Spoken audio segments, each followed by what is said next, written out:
Um mês para viver. 30 dias para uma vida sem arrependimento. Dia 3. Espremido pelo tempo, gastando seu recurso mais valioso. Não quero chegar ao fim da vida e descobrir que vivi toda a sua extensão. Quero ter vivido também sua largura. Diane Ackerman. Cuide muito bem de seu tempo livre. Esses momentos são como diamantes não lapidados. Despreze-os e seu valor nunca será conhecido. Melhore-os e eles se tornarão as mais brilhantes joias de uma vida útil. Ralph Waldo Emerson. Ouvi falar de um homem que foi ao médico para pegar os resultados de seu check-up anual. O médico o recebeu e disse: "Sinto muito, Bob. Tenho más notícias. Os exames indicam que você tem uma doença terminal. Você tem apenas 6 meses de vida." Depois de assimilar a notícia, Bob perguntou: "Há alguma coisa que eu possa fazer? Alguma droga ou tratamento em teste? Deve haver algo que eu possa tentar." O médico pensou por um momento e disse: "Sim, existe uma coisa. Você pode mudar-se para o interior, comprar um sítio e criar porcos. Aí, pode conhecer uma viúva com 14 ou 15 filhos, casar-se com ela e levar todos para viver com você no sítio." Bob olhou confuso para o médico e disse: "Isso vai me ajudar a viver mais?" O médico disse: "Não, mas esses serão os 6 meses mais longos de sua vida." Você pode até rir com essa piada infame, mas acho que ela ilustra um princípio vital aplicável à nossa relação com o tempo. Pode ser que para você, os últimos 6 meses pareçam muito longos por não ter energia nem paixão suficientes pela vida. Talvez esteja simplesmente desinteressado, indiferente e descontente, questionando se é apenas isso que a vida tem a oferecer. Muitas pessoas já passaram por períodos na vida em que o tempo parece arrastar-se. Olhamos para o relógio desejando que os segundos passem mais rápido. Em contrapartida, você com certeza se lembra de períodos em que as horas voaram. Pense naquelas ocasiões em que perdeu a noção do tempo e se sentiu totalmente envolvido pelo momento, imerso na atividade que estava realizando ou feliz por desfrutar a companhia daquelas pessoas. O que diferencia os dois momentos? Por que alguns dias parecem muito mais significativos que outros? Como podemos envolver-nos plenamente com o presente sem nos deixar prender pelo passado ou ficar paralisados diante do futuro? Para responder a essas perguntas, avalie como você veria o tempo se soubesse que seu último dia de vida está apenas algumas páginas à frente em sua agenda. Se soubesse que tem apenas um mês para viver, certamente os minutos, as horas e os dias restantes se tornariam um bem mais precioso. Tal como um bilionário que de repente descobre que ficou pobre e lhe sobraram apenas algumas notas, você logo deixaria de pensar que seu tempo é eterno e se concentraria na melhor maneira de gastar cada minuto. Desejaria que cada um desses momentos fosse rico em alegria, significado e investimento em outras pessoas. Espremido pelo tempo. Se os dias fossem previamente numerados, a maioria das pessoas gastaria o tempo de forma zelosa e determinada.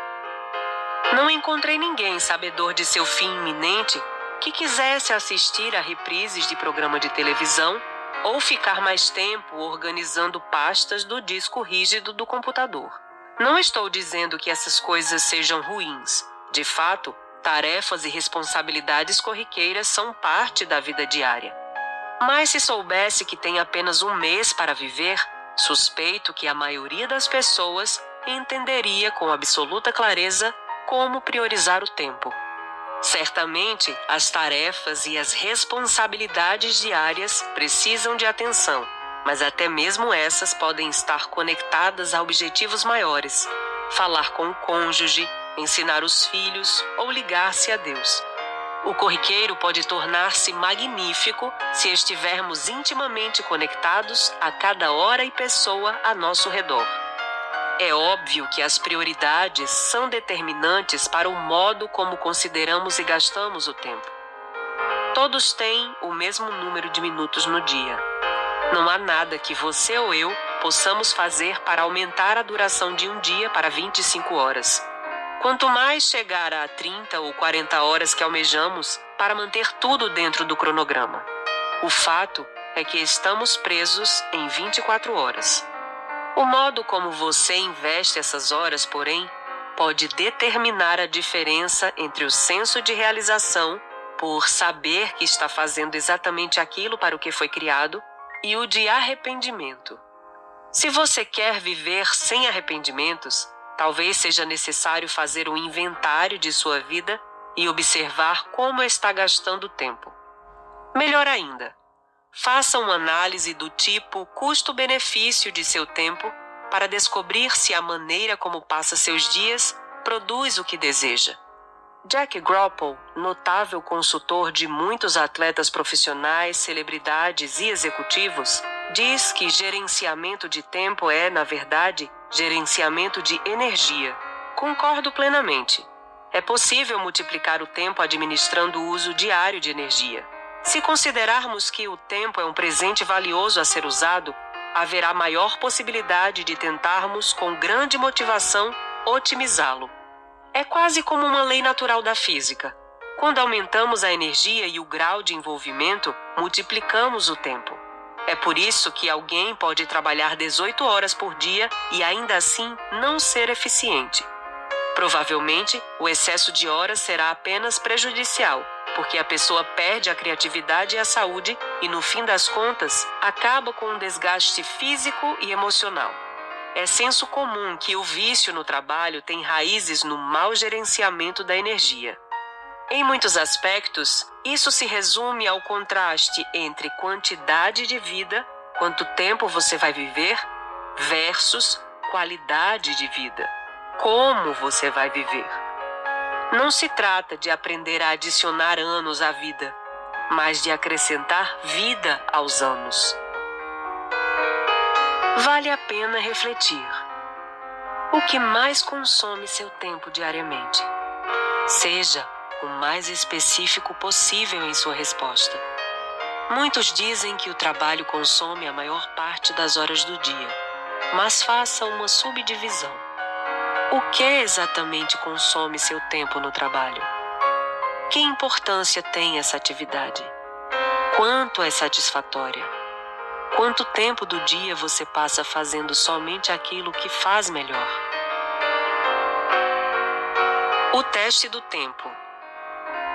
Muitos de nós, incluindo eu, desperdiçamos muito tempo. Com que frequência usamos aquela palavra que começa com a letra O? Somos realmente muito ocupados. Você consegue lembrar a última vez que perguntou a uma amiga como ela estava e ouviu: "Muito bem, está tudo tranquilo, tenho tempo de sobra para fazer tudo o que quero e ainda consigo passar tempo de qualidade com minha família e meus amigos?" Todos nós trabalhamos muito, temos boas intenções e aprendemos alguns hábitos e algumas técnicas de gerenciamento de tempo que trazem melhorias limitadas, mas todas deixam pouco espaço para os relacionamentos. Entramos na onda do sucesso, mas à medida que ela aumenta seu ritmo, simplesmente não sabemos como fazê-la parar. O tempo desperdiçado não pode ser recuperado. Assim que uma hora, um minuto ou um momento tenham passado, eles se foram para sempre. Contudo, podemos redimir o tempo restante que temos. Podemos reconsiderar o propósito concedido por Deus e o legado eterno que queremos deixar e permitir que ambos determinem nossa agenda futura. Como podemos redirecionar o foco? A única maneira de você e eu conseguirmos extrair o máximo do tempo restante é gastar cada dia de maneira que deixemos atrás de nós um legado digno. Em sua carta à Igreja de Corinto, Paulo escreveu: "Como operadores que somos nessa obra com vocês, imploramos que vocês não desperdicem nem um pouco desta maravilhosa vida que Deus nos deu. 2 Coríntios capítulo 6, versículo 1. Ele queria dizer: não desperdice seu tempo, porque ele é sua vida. Se desperdiçar seu tempo, estará desperdiçando sua vida. Para usarmos nosso tempo de modo que deixemos uma marca duradoura aqui, precisamos passar pelo teste da eficiência. Richard Koch, autor do best-seller O Princípio 80-20, fez um estudo com muitas empresas e indivíduos bem-sucedidos e chegou à seguinte conclusão: para a maioria das empresas, 20% da atividade produz 80% dos resultados. Assim, um total de 20% de sua atividade produz 80% de seus lucros. O mesmo princípio, segundo o autor, se aplica às pessoas, ou seja, 20% daquilo que se faz na vida produz 80% de resultados. 20% do que você faz com sua vida produz 80% de felicidade. 20% das pessoas com as quais você mantém contato produzem 80% de sua alegria nos relacionamentos. Basicamente, 20% do que você faz produz a maior parte dos resultados em sua vida. 80% do que faz é, na maioria, tempo desperdiçado. Muitas pessoas, por exemplo, assistem à televisão demais. Novos estudos mostram que passar mais de 20 horas por semana diante da televisão pode levar a uma depressão leve. Portanto, essa prática não é muito produtiva nem resulta em muita felicidade, o que a transforma em tempo desperdiçado.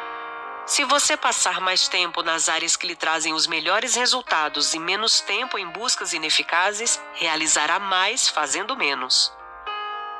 Vale a pena refletir. De maneira geral, você concorda com o princípio 80-20? Ele parece encaixar-se em sua vida e na maneira como você gasta seu tempo? Quais atividades de sua vida você qualificaria como desperdício de tempo? O que o impede de gastar esse tempo com atividades mais significativas? Relógios eternos. Um dos maiores desafios é o que chamo de paradoxo da produtividade. Somos condicionados a acreditar que, para o tempo seja proveitoso, devemos ter algo para mostrar. Então, produzimos alguma coisa. Outro relatório, um novo documento, um sistema melhor e um produto aperfeiçoado. Muitas pessoas que conheço sentem-se pressionadas a produzir, até mesmo durante as férias e o tempo livre. Elas não conseguem desfrutar um simples descanso à beira da piscina, de uma caminhada, ou de dormir até mais tarde simplesmente porque não têm nada para mostrar como resultado do tempo gasto dessa maneira. O resultado, porém, é que todos nós precisamos de um pouco de tranquilidade para descansar e adorar, para nos colocar em silêncio diante de Deus, para pensar em nossa vida e ouvir a voz do Senhor. O paradoxo é que talvez não tenhamos nada para mostrar como resultado desses momentos realmente produtivos. Ocorre uma grande libertação quando se aprende a trabalhar sob a perspectiva eterna e não simplesmente de acordo com o relógio preso ao pulso. Um momento regular de descanso e recuperação, um sábado no sentido bíblico, é essencial em nossa programação. Precisamos estar sintonizados com uma noção de tempo maior do que simplesmente relógios e agendas. Se soubesse que tem apenas um mês para viver, você não reservaria mais tempo para descansar depois de uma refeição com a família? Para sentir o delicioso aroma de uma xícara de café enquanto observa o nascer do dia pela janela da cozinha? Para torcer por seu filho no jogo da escola? Para ler um livro significativo, um poema ou uma passagem das Escrituras? Para caminhar num parque, ouvindo o canto dos pássaros? Essas atividades não geram produto nem permitem que você alcance resultados, mas são essenciais para o bem-estar. Ouso dizer que boa parte de nossas lembranças mais preciosas advém de momentos espontâneos, quando estávamos prestando atenção ao presente. Fomos criados para algo mais do que o trabalho. Nosso valor é muito maior do que aquilo que fazemos. Em suma, fomos planejados para desejar descanso e almejar beleza. Até mesmo o Criador descansou e guardou um sábado. Ninguém se imagina mais produtivo do que Deus. Contudo, muitas vezes, agimos como se não pudéssemos dar-nos o luxo de parar, fazer uma pausa, aquietar-nos e descansar a alma. Se nosso objetivo é gerenciar o tempo de maneira que ele seja maximizado, então precisamos viver de acordo com o relógio eterno, ouvindo Deus em nossa vida, prestando atenção ao corpo e ao coração. Se você pretende pôr um fim à síndrome do algum dia de que já falamos, é preciso fazer com que o algum dia aconteça hoje, atentando para a maneira como você foi criado. Extraia o máximo de seu tempo aplicando energia às áreas que são prioridades constantes. Tenha em mente o legado que quer deixar, no trabalho que faz, nos relacionamentos que mantém e na maneira como consome cada dia. Não fomos planejados para ser escravos do tempo.